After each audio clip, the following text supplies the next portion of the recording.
What's going on? What's going on?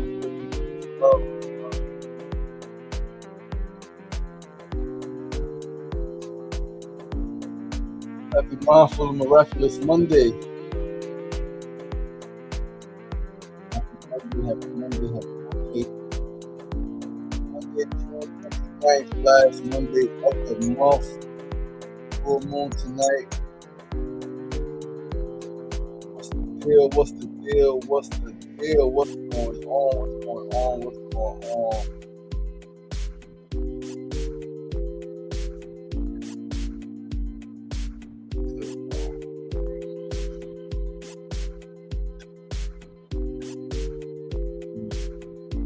Yo, it's Monday. Another weekend now. Another week underway.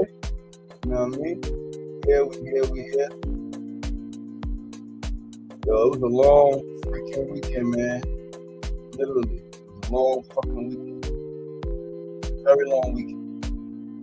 And we made it. It was a lot of shit happening, as it always is here in New York City. Here in life on Earth. There's always a lot happening on Earth. Right? Earth is always busy.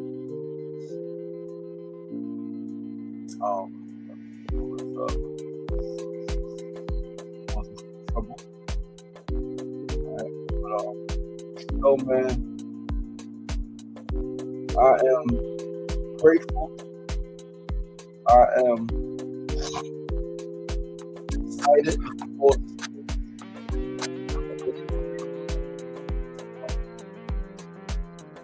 Brother Seth Hussein Kofu. What's the deal? Make Monday monumental. That's the goal, brother. That's the goal. Listen, it was a tough. It was a crazy weekend, y'all. It was a crazy fucking weekend, man. It was an emotional weekend. Spent the weekend in Queensbridge. And as you know now, last week we lost two beloved people. We had a funeral for one brother in Queensbridge last week, and two people passed last Tuesday. Two beloved people from Queensbridge. Two separate people, separate incidents, separate things. Two people transitioned last week from Queensbridge. And yeah, people are still in shock. People are still dealing with it. People are still, shock is a good word. And some people didn't even know that the brother passed, right? The brother transitioned. Some people didn't even know. It's like they were like, yeah, Shanae passed. And I was like, yeah, man. And we talked about Shanae. And then he's like, Harvey. So like, Harvey died. And I was like, yo, he's like, no. So yeah, man, it was a lot. We lit some candles. I lit a candle, and me, my brother Ray, and my mama actually lit a couple of candles, man, in front of Harvey's building. So that was good, but that was emotional because that's like, yo, this shit is real, like, and not that I was in denial, not that I was like, this can't be real. It was more like, this is real, and I don't think I would try. I mean, maybe I did try to avoid it, because I thought about it. So I don't think I tried to avoid it or avoid the reality. I think I just, I don't know. This was different. And as you all know, I've had a lot of people transition, right? Just 3 years ago, my auntie, right, almost 3 years. My aunt, my big mama, who was more like my mama, and my mama was like my mama. She transitioned. All right, and that was heavy. That's the first service I've ever worn all white too, white gloves and everything, right? White hat, white gloves, white socks, white shoes, white sneakers rather. All white. I wore all white to her service because I felt like I was, really ushering her into the next dimension. All right. But yeah. Listen, we're gonna get into the show because we're gonna talk about this weekend. We're gonna talk about some of these challenges that we're having in life and humanity, on Earth, in Queensbridge, in the hood, uh, alcohol and fighting and drama. Um, what a weekend! But listen, man, I'm your boy, your host, LaShawn Sugar Ray Marston. Thanks for tuning in. This is episode 659 of SRDaily. This is kicking off week 133. Week 133, man, episode 659. Tomorrow's episode 660. That means we have just 40 episodes left after tomorrow, 41 episodes from now. All right, that is Tuesday, August 25th. Tuesday, August 25th is going to be the 700th episode of SRDaily, and that is going to be our last show. And I'm at peace with saying that. I'm at peace with that. I got a little bit of goosebumps just now, the more I'm talking, but I'm at peace with saying that episode 700, barring any crazy change, it's gonna be our final show, man. We're gonna put a pause on this thing, right? It's 3 years straight, 5 days a week. We're gonna put a pause, regroup, right? Come back and figure some other shit out. But episode 700 is Tuesday, August 25th, 8 weeks from tomorrow. Right, 8 weeks from tomorrow. Yeah, that's gonna be cool. Right, I'm gonna do a live audience again. I'll reach out to the community center, see if we do it there. All right, but if I got the youth program, the youth program probably finished. I don't know. We're gonna figure it out. Yeah, but it's a summer program. August 25th. We'll see. Do the community center, do it outside. We'll do some dope shit. But yeah. Listen, pull these notes up. We're gonna start with the first segment. First, let's turn this music down. Turn this music off. Mona Love on the check-in. Juicy, Miss Juicy on TikTok. Last week, the event last week though. Miss Juicy at Comedy of Harlem. That shit was so cool. Right, it was so cool, man. Yeah, I just love seeing Kimona work her juices and talk her shit. It's mad cool.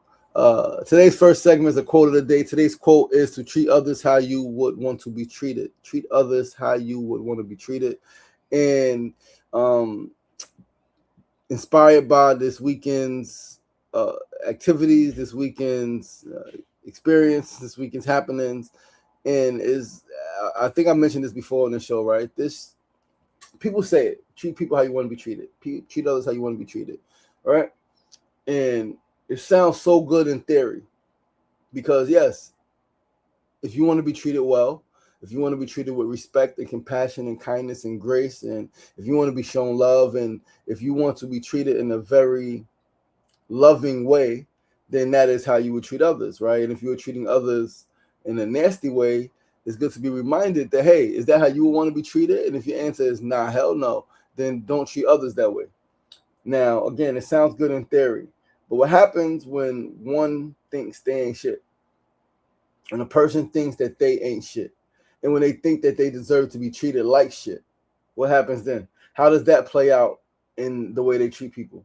If I think I ain't shit, and if I think I deserve to be treated like shit, I think I deserve, for whatever reason, to be cussed at, I did something wrong, to be yelled at, I did something wrong, to be hit because I did something wrong, I made a mistake, I did something that a person doesn't like or society deems, and I'm saying, yeah, I deserve that, then that means that I'm okay with being treated like shit. That means I'm okay with treating other people like shit. So when we say treat people how you want to be treated, was ironic about that, or was not ironic, but what's weird is, again, people use that as a reminder to treat people, quote unquote, well. I think people are treating people how they want to be treated. I think a lot of people are treating people exactly the way they would want to be treated. Even if they don't say so on the surface, they're treating people how they think, maybe not how they will want to be treated, but they're treating people a lot of times how they think they should be treated or what they think they deserve. That shit's deep. Because it hit me a while ago, like, there are people who are raised to think that violence is okay. Violence is part of a relationship. If you do something wrong,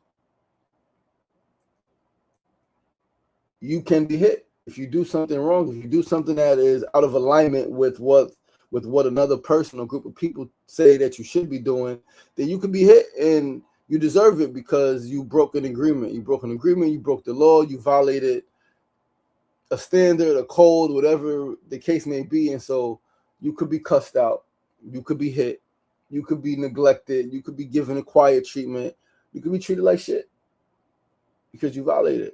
And depending on your conditioning, how you were raised, what you were exposed to, what was drilled into your being, into your head, into your heart, into how things work, you could be like, yeah, right. Yeah, right. Fuck it. You know what? Treat me like shit. Do X, Y, Z to me. And it's like, man, what the fuck? Right? It's like, man, what the fuck?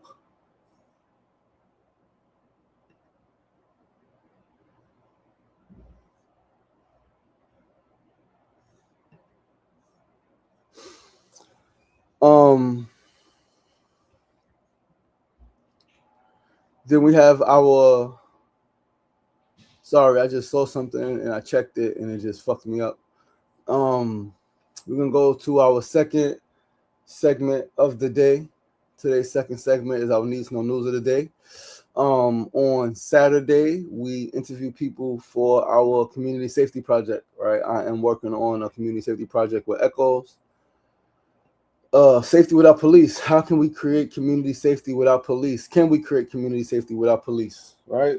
Can safety be created without police? That is what we were project we are working on, short documentary series that we're going to release on YouTube. And Saturday, pardon me, what I just saw got my brain twirling and doing something to my heart. So Saturday, Echoes has been part of this exhibition called The Warehouse, which was a art thing at the Brooklyn Public Library at the Bedford branch, and it was up for like a month and some change, I think, right? Maybe a little longer. But Saturday there was a community fair to close out the exhibition, right? There were tons of vendors, tons of tables giving out information. There were free books. There was, a bunch of information, bunch of shit related to freaking child welfare and mass incarceration, criminalization, and the Healing Project was out there. There's a couple of different organizations and institutions out there providing information for folks. And Echoes, right, we went to also provide information about our youth filmmaking programs, filmmaking and advocacy programs. And at the same time, because we're working on this project, we took it as an opportunity to interview folks. So we set up the tripod, the cameras, the audio, and I interviewed a bunch of folks. Interviewed Brad Lander, who is the former council member, former comptroller, who is currently running for Congress, just won a Democratic primary for Congress. I forgot what district, but he was endorsed by Mamdani, so he got the vote. They said everybody Mamdani endorsed got the vote last week, right? But yeah, interviewed him, interviewed one of the artists, the artist responsible for the artwork in the exhibition, Vic. Interviewed her, interviewed a couple of other folks, interviewed a brother from Boston who's doing some work down there with young people. It was great. It was great to talk to folks. Interviewed the library branch manager, Adiba, who is an abolitionist, right? So the whole thing was about abolition. How do we like fucking end the cycle of mass incarceration? How do we get rid of these prisons? How do we, treat people differently? So to have that discussion was super, super, super important, and it was dope because that was Saturday. Yesterday there was a discussion on crisis response. I was part of a discussion on crisis response in New York City, and crisis response obviously is a wide, range of meanings, from mental health crises to community. Like it was a beautiful discussion because we also talked about, oh shit, pardon me, TikTok. This, oh shit, oh it's this thing, the stand that is on. It's not. Yeah, I think it's better if I put this over here. I think that'll work better for me. I forgot what I was saying. Yo, my brain is. I saw some shit. Shouldn't have looked, but I knew it was something. All right, but I shouldn't have looked. More discipline. More discipline. More discipline. More discipline. All right.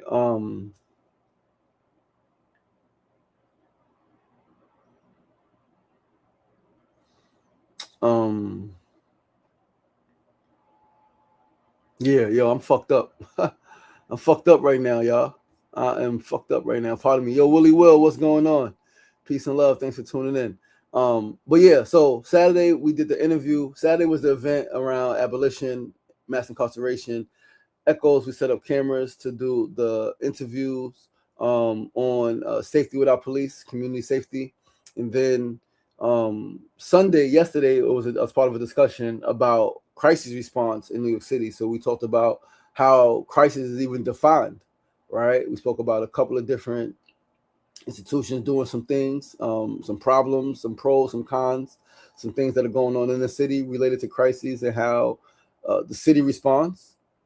That was it was just good to see to be part of both of those discussions, right? And to have both events happening, both in Brooklyn, completely separate from each other, right? Completely separate groups of people, different groups of people.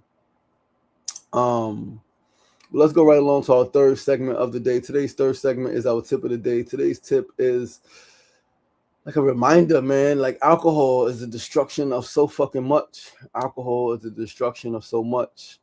And my question is can we learn to have fun and relax and like have fun, relax, and be able to deal with shit without alcohol? Because alcohol is fucking killing us. It is killing us. It is killing us. It is killing us. It is killing us physically. It is killing, like literally, like our physical body, our liver, our kidney, our brain cells, right? And it's impacting our relationships. People have lost jobs because they were drunk, showed up at work drunk, or drinking at work and some shit happened, or drunk and they can't make it to work. They got to call out because they've been drinking, all night. People are fucking with their businesses because of alcohol, right? Or due to alcohol being a part of their life, man, their lives. And I'm like, man, like on so many levels, we are fucked up. So much shit is going on in our homes and our families and our communities. And it's directly related to our fucking consumption of alcohol, right? Directly related to our consumption of alcohol. And so, yeah, man, alcohol. So the tip is learn to live life, learn to experience life without alcohol. All right. Even if like you still do drink, I don't drink, right? So I don't drink anymore.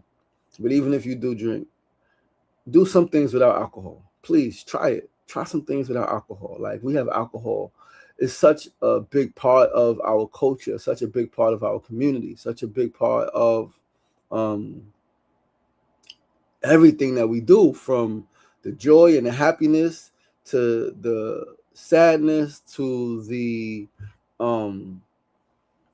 grief, right? To the trauma, to the celebrations, to the deaths, to like we drink. Like I remember when my nephew was born, they was drinking at the hospital, right? They was drinking at the hospital, and I guess that's a common thing, right? Like you having a baby, you the father, or it's not the mother drinking while having a baby, but you the father, you having a child, first child, second child, third child, whatever the case may be. I guess it's been customary to drink, right? Like your baby's being born, you drink at home, and if the baby's born in the hospital, before you get there, you drinking at the hospital. I don't think I was drinking at the hospital. No, I wasn't drinking at the hospital when my baby was born.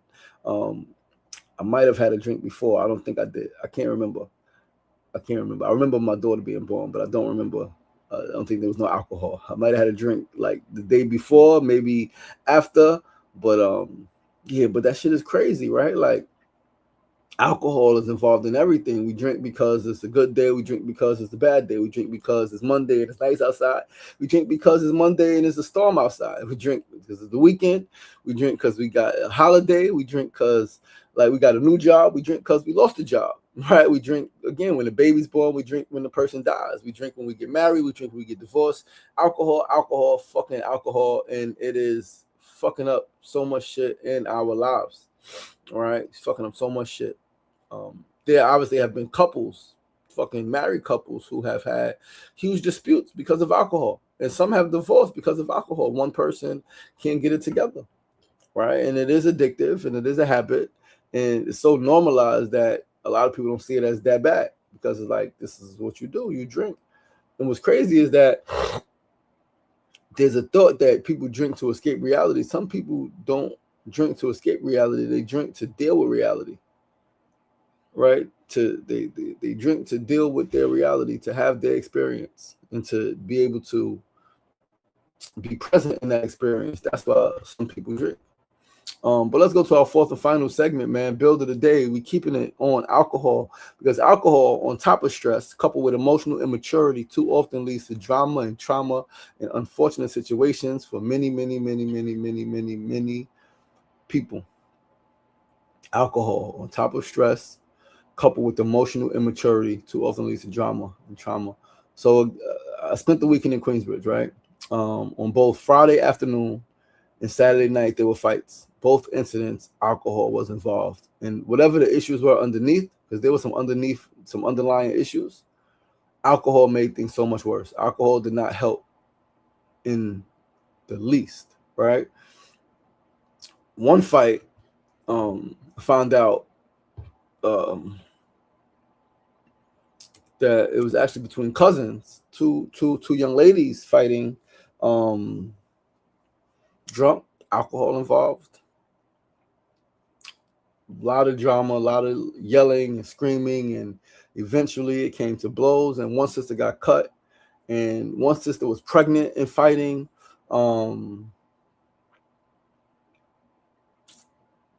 Baby father gets involved and slaps the girl.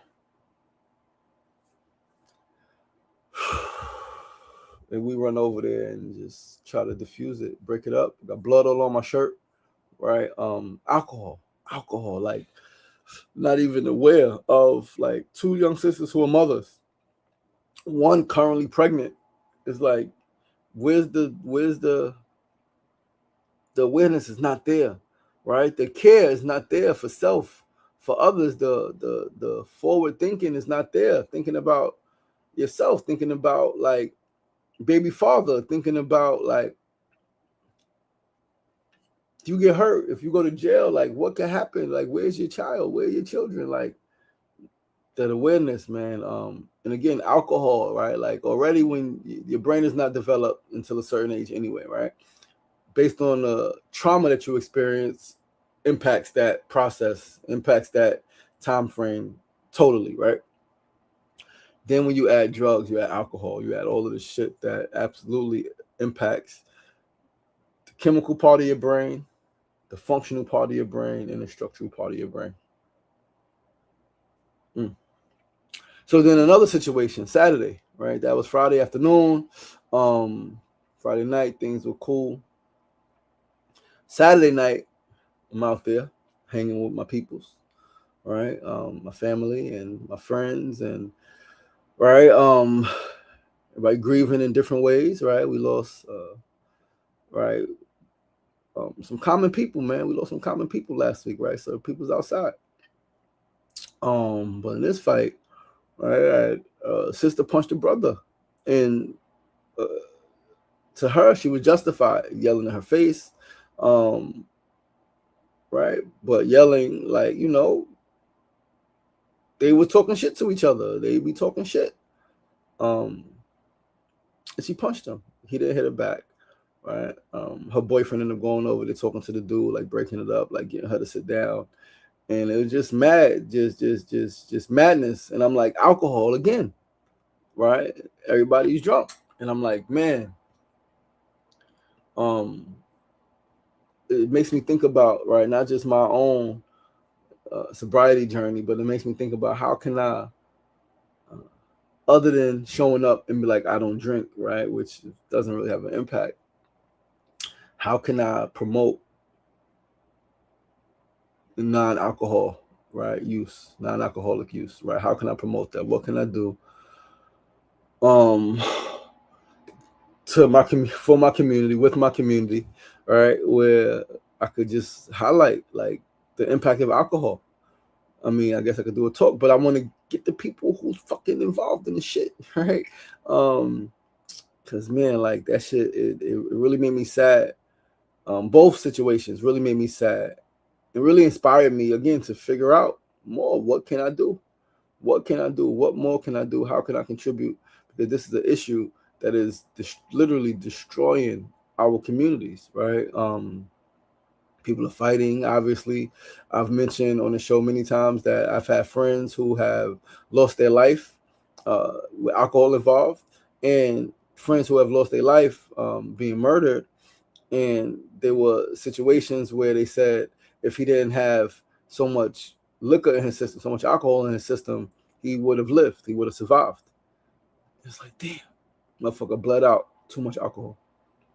All right, so I know that everybody is different. I know that everybody has a different desires in life, but I think that the majority of us would like to live a long life. I think that the majority of us would like to live a long life that is filled with as least drama as possible, right? A dramaless life as much as possible. And I think that the majority of us like want to contribute to a good society to some degree, right? Even if it's just our block, our family, our community. But this alcohol shit, like we can't get a grip on it. And again, it's just so embedded in our culture and American culture and Black culture. It's just what you do, right? When you of age, you get the fucking cup that is not for children, right? And you drink and you learn what's in there, alcohol. You're like, okay, I'm gonna get some alcohol. I'm gonna get some liquor. I'm gonna get a drink. And it's like, man, like I want to fucking close the alcohol stores in the hood, especially, all right, because it's so accessible and they got cheap shit in there. $3, $1 shots, you get 2, 3 fucking shots, depending on your tolerance, you lit, right? Like fucked up. And so alcohol is destroying us. I've been there, right? So it's never that's what I say us, because I've done it. I've been there. I've drank. I've fought while drunk. All right. I've been on my best behavior. Alcohol was involved. All right.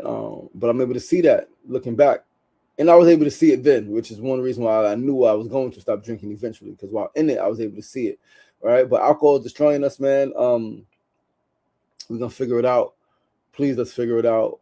You know, if you are an adult and you are a drinker, just be mindful, right, of the people around you who may not be as mature as you drinking, right? Even if they're adults as well, be mindful of the impact on young people, right, who may follow your footsteps and may not have the same maturity that you have to be able to avoid situations when drunk. Again, some people get drunk and because of what's going on inside of them, shit just comes out and they like, drama follows me. And I'm up for the shit. So whatever. And it's like, man, if drama doesn't have to follow you, you change your frequency. You change your frequency, you change what you attract. All right. Yeah, man. Yeah, man. Yeah, man. Yeah, man. Yeah, man. That's our show for today, though, guys. That's our show for today. I love you guys. I appreciate you guys. Thank you so much for tuning in. Once again, this is your boy, your host, LaShawn Sugar Marston. This is episode 659 of SR Daily. Join us tomorrow, same time, same place, 9 a.m. to 9:30 a.m. for episode 660. Tomorrow we'll begin a countdown. There's gonna be 40 episodes left. And yeah, we at 700 in August 25th. Tuesday, August 25th is episode 500, 700, 500. Yo, my brain is fried. I saw some shit. I'm gonna address some shit. All right. I love you guys. I appreciate you guys. week 133. All right. No week is the same. No day is the same. Every day has a new challenge. Every week has a new challenge. But I'm up for this shit, man. I love you guys. I appreciate you guys. Have a beautiful Monday. Have a beautiful week. As Kimona say, be great and make it a great one. And I'll holler at you guys on the flip side. And remember, it ain't getting knocked down. That's the problem. It's staying down. So get up. The power is in you. It's always be kind to yourself and be kind to each other. Peace and love.